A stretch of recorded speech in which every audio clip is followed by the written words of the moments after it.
بسم اللہ الرحمن الرحیم۔ عزیز طلبہ السلام علیکم۔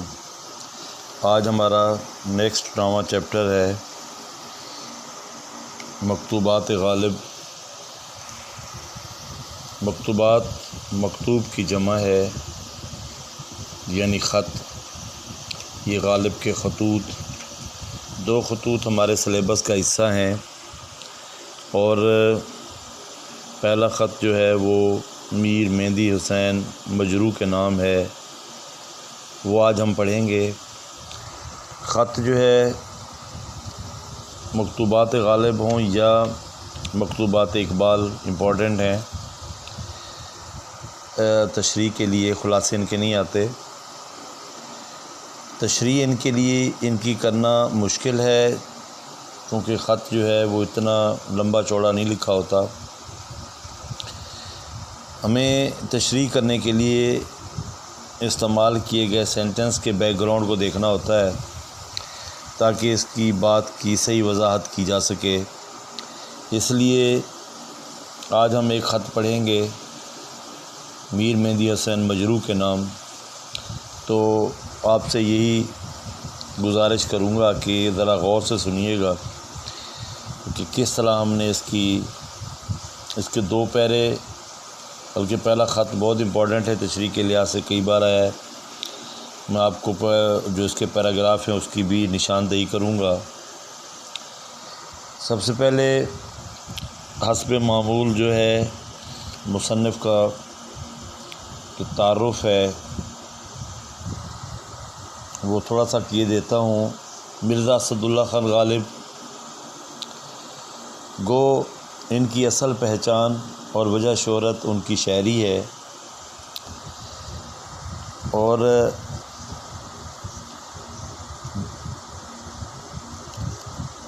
جس میں ہر مزاج اور ہر طبقہ فکر سے تعلق رکھنے والے قاری کی پسند کا وافر سامان موجود ہے۔ لیکن غالب کی نثر بھی اہمیت رکھتی ہے۔ غالب نے جب محسوس کیا کہ شاعری کے ساتھ ساتھ جو اپنے جذبات ہیں، اپنے احساسات ہیں، ان کا کوئی اور ذریعہ بھی ہونا چاہیے، تو انہوں نے مکتوب نگاری کے قالب کو پسند کیا اور خطوط نگاری میں ایسا لب و لہجہ استعمال کیا کہ انہوں نے مراسلے کو مکالمہ بنا دیا۔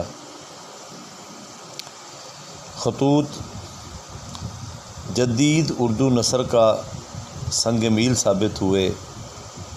دو مجموعے خطوط کے ان کے منظر عام پہ آئے، ایک کا نام عود ہندی اور دوسرے کا نام اردو معلیٰ، جو 1868 1868 اور 1869 میں شائع ہوئے۔ پہلا خط جو ہم غالب کا پڑھنے جا رہے ہیں یہ میر مہندی حسین مجروح کے نام ہے۔ میر مہندی حسین مجروح جو ہیں بہت خوبصورت انسان تھے اور غالب کے عزیز ترین شاگردوں میں سے تھے۔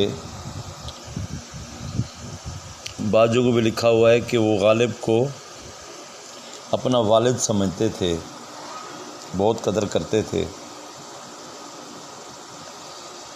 اور یہ پہلا پیراگراف جو ہم اس کا خط کا پڑھ رہے ہیں، آپ اگر اس کو پہلے پہل پڑھیں گے تو بہت مشکل محسوس ہوگا کہ کس طرح اس نے بات کی ہے۔ جیسے پہلا ہی پیرا ہے، نہ تم مجرم نہ میں گنہگار، یہاں سے لے کر ایک دوست کے مکان میں ٹھہرتے ہیں۔ یہ پیرا بارہا بورڈ میں آ چکا ہے تشریح کے لیے۔ نہ تم مجرم نہ میں گنہگار سے لے کر ایک دوست کے مکان میں ٹھہرتے ہیں، یہاں تک نشان لگا لیں۔ اب اس کی تشریح کرنا ہے، تو اگر ہم ریڈنگ کرتے ہیں تو دیکھیں اسی پیرے کی جو میں پیرے کی بات کر رہا ہوں، شروع میں پڑھتا ہوں: نہ تم مجرم نہ میں گناہ گار، تم مجبور میں ناچار، لو اب کہانی سنو، میری سرگزشت میری زبانی سنو۔ یہ جو پہلا سینٹنس ہے، نہ تم مجرم نہ میں گناہ گار، تم مجبور میں ناچار، اس میں ایک کہانی چھپی ہے اس سینٹنس میں، اس کا بیک گراؤنڈ ہے۔ یہ کیوں کہہ رہا ہے وہ کہ نہ تم مجرم نہ میں گناہ گار، تم مجبور میں ناچار؟ تو اس سلسلے میں آپ کو بتانا چاہوں گا، ذرا غور سے سنیے گا۔ یہ خط دہلی کے اجڑنے اور غالب کے احساس تنہائی کی عکاسی کرتا ہے۔ سید مہدی غالب کے بہت پیارے عزیز ترین شاگردوں میں سے تھے۔ جب 1857 کے ہنگاموں کے بعد انگریزوں نے دلی پر دوبارہ قبضہ جما لیا تو انہوں نے شہر خالی کرا لیا اور پکڑ دھکڑ کے علاوہ جرمانے اور قید کی سزائیں دینے لگے۔ لوگ ڈر کے مارے دلی چھوڑ کر چلے گئے۔ میر مہندی مجروح جو ہے وہ بھی انہی میں شامل تھے اور وہ پانی پت چلے گئے تھے، مگر غالب دلی میں رہ گئے۔ ان کے مالک مکان کے جو بھائی ہیں حکیم احسن اللہ خان، جس کا ذکر آگے آتا ہے، وہ انگریز دوست تھے۔ انہوں نے انگریزوں کو یقین دلایا تھا کہ کرایہ دار جو میرا غالب ہے وہ فسادی نہیں ہے، وہ تمہارے خلاف بات نہیں کرے گا۔ چونکہ ملنے جلنے والے سبھی لوگ دلی سے چلے گئے تھے، اس لیے ان دنوں غالب کا جو احساس تنہائی ہے وہ حد سے بڑھ گیا تھا۔ وقت گزاری کے لیے خط لکھا کرتے تھے۔ میر مجروح کو یہاں لکھ رہے ہیں کہ آپ اور میں دونوں بے قصور ہیں، نہ تم مجرم نہ میں گناہ گار۔ یہ حالات کا جبر ہے کہ ہم جدا ہوئے، اور جو خط و کتابت میں تاخیر ہو جاتی ہے یہ بھی ہماری مجبوری ہے، ہم میں سے کوئی قصوروار نہیں ہے۔ ہم سب نا کردہ گناہوں کی سزا پا رہے ہیں، اور اس مجبوری کا اظہار اس لیے بجا ہے کہ ان دنوں میر مجروح انگریزوں کے خوف سے، ان کی سختیوں کی وجہ سے دلی نہیں آ سکتے تھے، اور غالب عمر کے تقاضوں کے تحت پانی پت کا سفر کرنے سے قاصر تھے۔ یہ ہے اس پہلے سینٹنس کا بیک گراؤنڈ جو آپ نے اپنی تشریح میں اس پیراگراف میں لکھنا ہے۔ آگے لکھتے ہیں کہ میری سرگزشت میری زبانی سنو۔ میری کہانی جو ہے میں آپ کو سنائے جا رہا ہوں، وہ کہانی آپ بیتی میں آپ کو سناتا ہوں۔ نواب مصطفیٰ خان بامیاد 7 برس کے قید ہو گئے تھے۔ یہ ذکر کرتا ہے نواب مصطفیٰ خان کا۔ نواب مصطفیٰ خان شفتہ تخلص کرتے تھے اور جہانگیر آباد کے رئیس تھے، ان کا اور غالب کے شاگرد تھے۔ ان کا ذکر کرتا ہے کہ ان کو 7 برس قید ہو گئی تھی۔ یہ عموماً ہوتا ہے جب ان لوگوں نے جبراً قبضہ کیا تو جو سٹیٹس جن کا ریاست کے نوابوں کا ڈر تھا، خوف تھا، ان کو دبانے کے لیے ان کو ایسی سزائیں دی گئی تھیں۔ اگر وہ لوگ کمپرومائز کر جائیں تو چھوڑ دیتے تھے، نہیں تو جیل میں سڑتے رہتے تھے۔ مصطفیٰ خان کو بھی 7 برس کی قید انہوں نے دی، سو ان کی تقصیر معاف ہوئی اور ان کو رہائی ملی، مطلب سمجھوتا ہو گیا اور ان کو چھوڑ دیا گیا۔ جہانگیر آباد رہائی تو ہو گئی، جہانگیر آباد کی ذمہ داری اور دلی کی املاک اور پنشن کے باب میں ہنوز کچھ حکم نہیں ہوا۔ یہ ہنوز مانے ابھی تک، پنشن کو کہتے ہیں۔ ہنوز یعنی ابھی تک کوئی اس کا فیصلہ نہیں ہوا۔ املاک کہتے ہیں جائیداد کو، ملکیت کو۔ جہانگیر آباد ایک چھوٹی سی ریاست، ایک قصبہ نما جس کے یہ رئیس تھے، اس کا حوالہ دیا ہے کہ وہ نہ وہ ملی ہے، نہ دلی میں اس کی جو جائیداد ہے وہ ملی ہے، نہ پنشن کے بارے میں کچھ حکم ہوا ہے۔ ناچار وہ رہا ہو کر میرٹھ ہی میں ایک دوست کے مکان میں ٹھہرتے ہیں، یعنی مجبور ہو کر جب اپنا گھر نہ رہا، جائیداد نہ رہی، پیسے نہ رہے، تو میرٹھ میں جا کے ایک دوست کے ہاں قیام کیا ہے۔ مجرد استماع اس خبر کے، مجرد استماع اس خبر کے یعنی اس خبر کو سننے کے بعد ڈاک میں بیٹھ کر میرٹھ گیا۔ یہ ڈاک پوسٹ نہیں ہے، یہاں اس سے مراد، چونکہ اس وقت جو نظام تھا وہ مختلف تھا، جو ڈاک گاڑیاں تھیں تیز گھوڑے ان کو کھینچتے تھے، ان کا کرایہ زیادہ تھے۔ وہ کہتا ہے اسی میں بیٹھ کر میں میرٹھ گیا، ان کو دیکھا، ملاقات کی، 4 دن وہاں رہا، پھر ڈاک میں اپنے گھر آیا، یعنی اسی تیز رفتار گاڑی میں واپس آ گیا۔ 4 دن کا وہاں قیام ہے۔ تاریخ آنے جانے کی یاد نہیں ہے، مگر ہفتہ کو گیا تو منگل کو آیا، یعنی ہفتہ سوموار، منگل، بدھ۔ آج بدھ 2 فروری ہے، یعنی فروری کی 2 تاریخ ہے، اور مجھ کو آئے ہوئے 9واں دن ہے۔ انتظار میں تھا کہ تمہارا خط آئے تو اس کا جواب لکھا جائے۔ آج صبح کو تمہارا خط آیا، دوپہر کو میں جواب لکھتا ہوں۔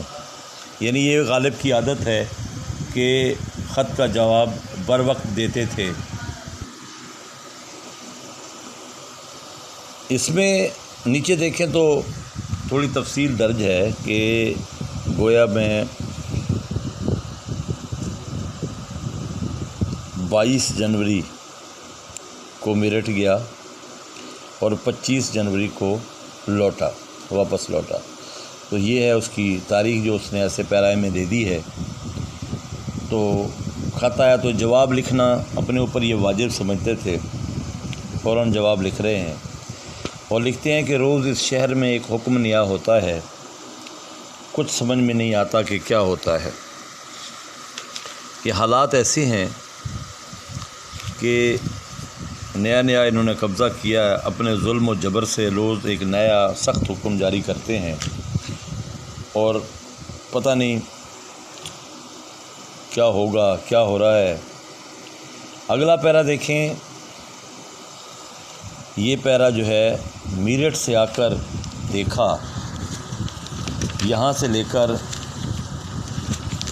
میرٹھ سے آ کر دیکھا، یہاں سے لے کر تھانوں میں نقشے مرتب ہونے لگے، یہاں تک یہ پیرا بھی کئی بار آ چکا ہے، بہت امپورٹنٹ ہے۔ میرٹھ سے آ کر دیکھا اور اس کو لے کے نقشے مرتب ہونے لگے، یہاں تک۔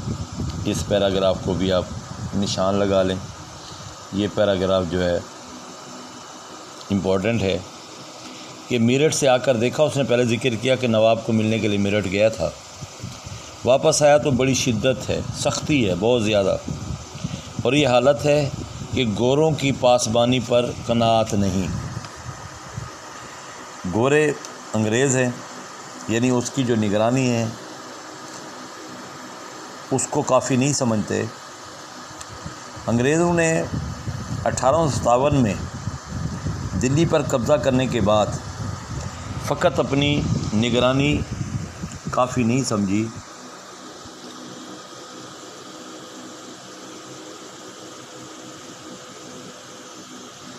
اور انہوں نے اس کے لیے مقامی تھانے داروں کو بھی مامور کر رکھا تھا، جس کو ان کے ذمہ بھی یہی تھا کہ ذرا اس پہ نظر رکھی جائے۔ تو اس نے کہا کہ اس پہ قناعت نہیں ہے، اور